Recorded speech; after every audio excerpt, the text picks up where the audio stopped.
தமிழக அரசியல் களம் இப்போது 4 முனை போட்டியாக தெரிந்தாலும் தேர்தல் நெருங்க இது இருமுனை போராட்டமாக மாறும் என்று உறுதியாக சொல்கிறார் தமிழக பாஜக முன்னாள் தலைவர் அண்ணாமலை. விஜயை நான் சாதாரணமாக எடை போடவில்லை. அவர் ஒரு சினிமா ஸ்டார், மாஸ் கொண்ட தலைவர்.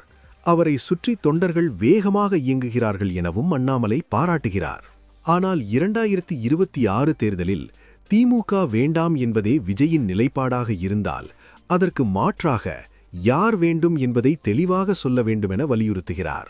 கொள்கை வேறுபாடு இருந்தாலும் திமுகவை வீழ்த்த அதிமுகவுடன் கூட்டணி தொடரும் என்பதே பாஜகவின் அரசியல் கணக்கு. தமிழக அரசியல் இப்போதில்லை, வரும் நாட்களில்தான் அசலாட்டம் தொடங்கும். இதுபோன்ற முக்கியமான செய்திகள் உடனுக்குடன் தெரிய உங்கள் ஆதரவுடன் இந்த சேனலை வளர்க்க உதவுங்கள். இன்னும் பல உண்மை செய்திகள் பார்க்க இப்போதே நம்ம சேனலை சப்ஸ்கிரைப் பண்ணுங்க.